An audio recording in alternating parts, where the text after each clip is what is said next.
tal? Este es tu programa Tu Salud en Cayetano. Mucha gente se queja de dolor de espalda. Mucha gente dice, me duelen los riñones. Pero les cuento, los riñones no duelen. Eso se denomina lumbalgia o lumbago. Ese dolor de espalda quizás sea una contractura muscular, quizás sea algo a nivel de la articulación. Todo eso lo vamos a desentrañar el día de hoy. Por eso hemos invitado a la doctora Edith Alarcón. Ella es reumatóloga y es exalumna de la Universidad Peruana Cayetano Heredia. Hola Edith, ¿cómo estás? Hola Leslie, mucho gusto estar acá junto contigo. Cuéntanos Edith, ¿cuánta gente llega a tu consulta por lumbago o lumbalgia? Leslie, la gran mayoría de mis pacientes vienen por esa causa, lumbalgia. La mayoría de todos nosotros en algún momento de nuestra vida vamos a sufrir de lumbago. Pero mucha gente llega a veces diciendo que le duelen los riñones o que le duele simplemente la espalda. ¿Cómo determinas que es un lumbago? Lumbago se refiere a la zona de toda la espalda donde manifiestan el dolor. La zona lumbar se localiza a nivel de los arcos costales, por debajo de los arcos costales hasta la altura de las nalgas. Ah, perfecto. Si notas, toda esa zona es la zona lumbar. Y dentro de las etiologías o las causas, ¿qué es lo más frecuente? Lo más frecuente, más o menos un 80%, es debido a causas musculoesqueléticas, a contracturas musculares. Esa es la más frecuente.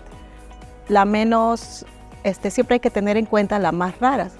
Por ejemplo, que van más o menos entre el 1%, que están asociados generalmente a tumores o a problemas de causa autoinmune. Por ejemplo, una espondilitis anquilosante.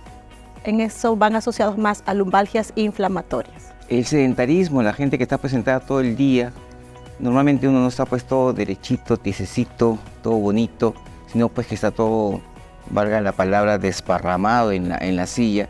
Eso se va a condicionar pues contracturas. Claro, así como lo has dicho. Es debido a la mala postura que ellos tienen. Entonces eso nos da una posición viciosa y con eso a contracturas musculares.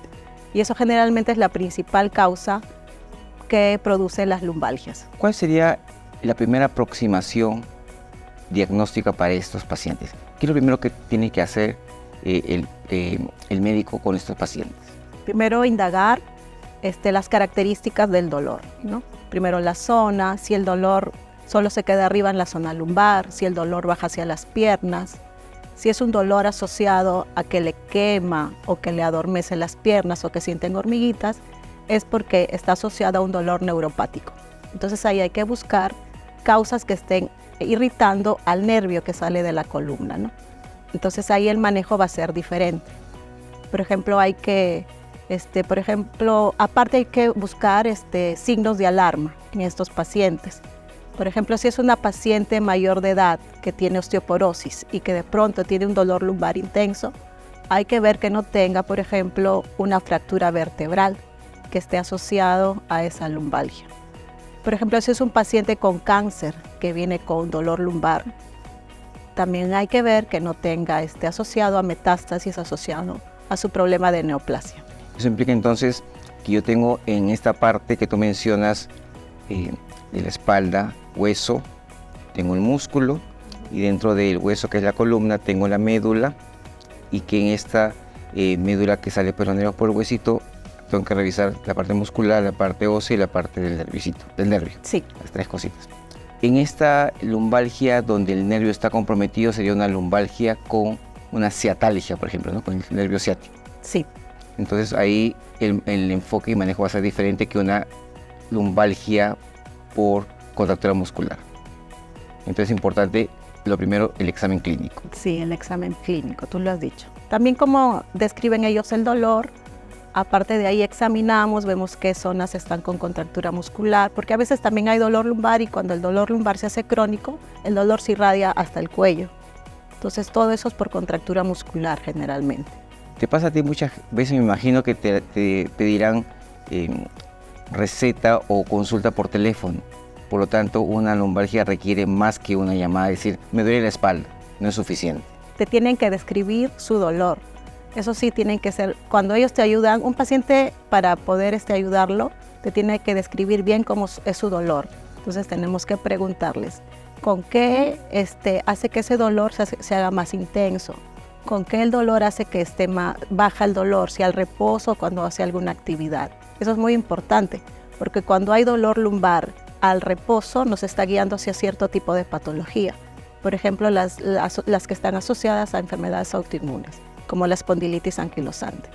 Entonces, si sos mecánicos, ya vas más para todo lo que es musculoesquelético, ¿no? Alteraciones musculoesqueléticas. Y si es varón y si es mujer, todo eso va asociado. Sí, todo eso va asociado, sí, tú lo has dicho. Entonces ya tenemos un paciente, tenemos historia clínica bien definida, el examen físico, y de ahí viene ya las imágenes. Sí. La primera imagen sería una radiografía. Sí, la primera imagen es una radiografía. Pero generalmente muchos pacientes, sobre todo sería, por ejemplo, una radiografía en el caso de que tú estés buscando por ejemplo, una fractura vertebral, sospecha en alguien de mayor edad, ¿no? Pero si fuera alguien joven con una lumbalgia aguda, muchas veces no es necesario hacerle una radiografía, porque generalmente está asociado a contractura muscular. Y eso se descubre en el examen médico. Que se descubre en el examen físico, sí, que muchas veces no es necesario la imagen. A menos de que sea un dolor crónico y con signos de alarma, ahí sí va a ser necesario la ayuda de las imágenes, ¿no? Por ejemplo, para descartar un problema de las hernias discales, para ver qué tan severa está esas hernias, si está lesionando cuántos niveles de los discos. Sí, te decía porque mucha gente piensa que me duele y necesito sí o sí imágenes. No es cierto. No es cierto. Pero porque generalmente ellas son muy ansiosos, ¿no? Entonces ellos necesitan estar tranquilos viendo que no hay nada malo, porque siempre el componente psicológico hace que su dolor sea más intenso. Siempre están pensando que puede ser cosas malas. Y generalmente la lumbalgia está asociado, el gran porcentaje son causas benignas, que tienen solución y inclusive pueden autolimitarse en 3 semanas. El porcentaje de malignidad en una lumbalgia es mínima, de entre 1 y 2%. ¿Alguien podría decir si la gran mayoría de las lumbalgias son mecánicas por contractura? No debo visitar entonces al médico, me tomo mi analgésico. ¿Sería correcto esa afirmación? No, pues siempre es necesario para la tranquilidad de uno mismo es ir donde un especialista. Claro. Para que te dé la tranquilidad. Mientras tanto, si tú no estás convencido de que es algo benigno, tu cerebro o tus pensamientos van a siempre exagerar y eso te hace mal, porque va a hacer que tu dolor sea más intenso y crónico. En eso hay que trabajar también, ¿no? En tus pacientes del día a día, cuéntanos algún caso interesante, raro que hayas tenido. Por ejemplo, los raros son los que vienen los abuelitos. Por ejemplo, las personas adultas mayores que tienen osteoporosis y de pronto, por ejemplo, se fueron a pasear en el auto y el chofer no se dio cuenta del bache y la pacientita hizo un pequeño salto cuando uno pasa un bache, ¿no? Y queda de ahí con un dolor intenso. Un golpe mínimo viene por una lumbalgia intensa. Entonces, ahí en esos casos sí hay que hacerles la radiografía de la columna lumbar o dorsal inclusive, ¿no? Porque ahí tenemos que estar seguros de que no se haya aplastado la vértebra. Claro, se haya roto el huesito. Ajá, de que se haya roto esa vértebra. Entonces ahí sí es necesario. Y ahí la rotura del huesito no es por el bache mismo, sino porque ya estaba predispuesto a romperse. Sí, ya estaba predispuesto, porque ella es una persona que tiene osteoporosis. Claro, tiene una enfermedad de fondo. Ajá, sí. Entonces, dependiendo de cada paciente, tú vas a dirigir lo que vas a pedir en tus exámenes auxiliares, ¿no? Pero que si fuera una paciente joven que ha pasado por lo mismo, no vas a pensar que se ha fracturado su vértebra, ¿no? Claro, es muy difícil. Es muy difícil. Actualmente, con esto del uso de la tecnología, del uso de los celulares, los iPads, mucha gente es muy sedentaria. ¿Te llega mucha gente joven ahora? Sí, bastante gente joven, porque la mayoría o gran número de las personas estaban trabajando en su casa, ¿no? Y eso hace que estén mucho tiempo en la computadora, pero lo malo es que tienen malas posturas al momento de realizar el trabajo. Y eso hace que tengan sus contracturas musculares. Aparte de la terapia con medicamentos, ¿alguna otra cosa se puede sugerir? Yoga, tai chi. Claro. Sí, aparte del tratamiento de medicamentos, de los antiinflamatorios, hay que asociarlo a terapias de relajación.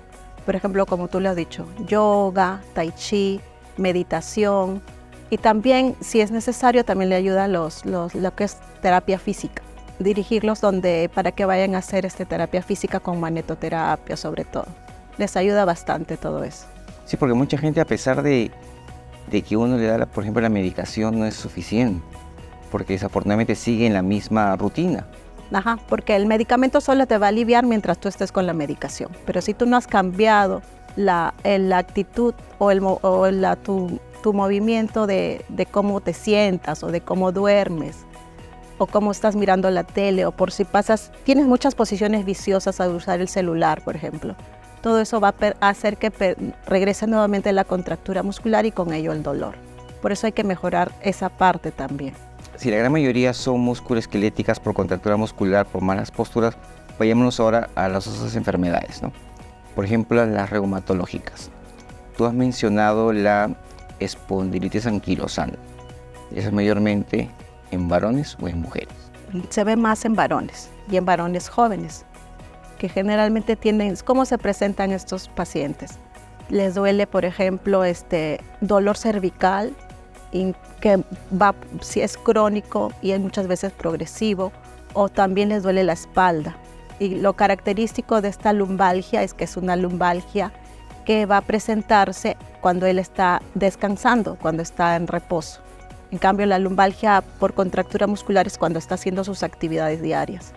Entonces, en ellos generalmente se presentan de noche, tienen un dolor intenso lumbar de noche. Y cuando van a empezar a la caminata o a levantarse de la cama, es un dolor intenso que no lo hace muy difícil. Sufre mucho al momento de hacer ese movimiento, ¿no? En cambio, en la mecánica no presenta esas molestias. Y la columna está como media rectificada, ¿no? Sí, a medida que van pasando el tiempo y no se hacen ver, la columna, en vez de tener esas curvas fisiológicas normales que tenemos, se pone muy rígida porque se ponen duras todo lo que son los ligamentos, se calcifican. Y eso hace que la columna pierda esas curvaturas. Otro dolor también a nivel de la columna lumbar nos puede hacer sospechar también de cierto tipo de cánceres, por ejemplo. En el varón, muchas veces, en adultos mayores sobre todo, podría ser una zona con metástasis de cáncer de próstata. Sí, vienen con dolor lumbar, que también tú le haces la placa y vas a ver las zonas de metástasis ósea. Inclusive hacen fracturas, ¿no?, vertebrales secundarias a la metástasis. Y ahí ya tenemos pues una evaluación ya multidisciplinaria, que hay que mandarlo pues con el urólogo, el nefrólogo, porque ya tiene pues alteración a nivel prostático, obviamente a nivel renal y las placas respectivas y el manejo oncológico que lleva sí, ya es otro tipo de manejo. Otras causas podrían ser las causas infecciosas también, ¿verdad? Sí, así es. Por eso, por ejemplo, si viene una lumbalgia asociada a fiebre, estamos obligados a descartar, por ejemplo, puede haber absceso del psoas, que puede estar asociado a tuberculosis y también a la brucelosis. También, por ejemplo, pensando en niños, es raro que un niño venga por lumbalgia. Claro. Entonces tenemos que ver que no esté asociado a una hiperlaxitud. Esos niños que se estiran bastante y que hacen mucho ejercicio. Sí, ellos entonces al momento de examinarlos ya sabemos que tiene eso. Yo tengo una amiga que su hijo tiene hiperlaxitud y de verdad se fractura constantemente de muchas articulaciones. Les duelen las rodillas, los tobillos también, les es difícil usar los tacos, por ejemplo. Cuando hablaste de las enfermedades, esto es cierto, ¿no? Tenemos bastantes pacientes nosotros ya en medicina interna con abscesos a esos niveles y ahí hay que recomendar a las personas que hay dolor lumbar pero asociado a otros síntomas. Sí. Ya vamos buscando tuberculosis, fiebre malta, en nuestro medio que la TB es tan frecuente y que al final pues tiene tratamiento antibiótico afortunadamente. Lo importante es detectarlo a tiempo. Entonces con eso ya se dirige bien el tratamiento y todos felices. Entonces hemos hablado de el dolor lumbar, hemos dado analgésicos de acuerdo a lo que se ha encontrado o la terapia que que requiere, pero además también hemos visto el tai chi, el yoga. ¿Qué más recomiendas? Es muy importante que en ellos el peso sea ideal, porque si están con sobrepeso, el sobrepeso sobrecarga la zona lumbar y con eso hace que su dolor sea crónico. Y también el sobrepeso sobrecarga las rodillas. Y también las rodillas. Por eso lo ideal es tener una dieta saludable y también el ejercicio. Con el ejercicio vamos a fortalecer los músculos y con eso agarramos fuerza, ¿no? Más fuerza a nivel lumbar y a nivel de rodillas, de los cuádriceps. Ya sabemos, un dolor a nivel lumbar pueden ser principalmente dolores musculoesqueléticos. Sí. ¿No? Contractura por mala posición, por posición viciosa, me coloco en muchas posiciones, entonces contractura, pero igual tengo que ir al médico, porque puede ser algo infeccioso, puede ser algo reumatológico, del punto de vista inmunológico, podría ser algo, y hemos visto, infeccioso, algo con lo que puede haber nacido, hiperlaxitud y muchas causas más que hay que individualizar. No puedo automedicarme entonces. Claro, de ninguna manera. Eso es lo que hay que evitar, porque en vez de ayudarte vas a hacer que te den otras enfermedades, por ejemplo una gastritis. También hay muchos pacientes que hacen hemorragia digestiva por los antiinflamatorios no esteroideos. Sí, y hay de unos también que no saben y son alérgicos al naproxeno, al ketorolaco, que son los AINES. Hay que ir al médico de todas maneras. Sí, de todas maneras. ¿Algo más que quieras agregar, Edith? Sí, hay que recordarles que las lumbalgias, si es que no las tratas adecuadamente, se hacen crónicas y eso es más difícil de tratar. Entonces eso es lo que hay que evitar. No se olviden de ir al médico. Claro que sí. Te agradezco tu presencia y espero volver a tenerte nuevamente con nosotros. Gracias, Leslie. Bien, hemos visto hoy día lo que es una lumbalgia. Recuerden que cualquier dolor lumbar hay que ir al médico. Principalmente son molestias musculares, pero siempre hay que acudir a una evaluación porque una medicación adecuada y concreta y bien prescrita no causa daños secundarios. Así que ya lo saben, esto fue Tu Salud. Nos vemos la próxima semana. Gracias.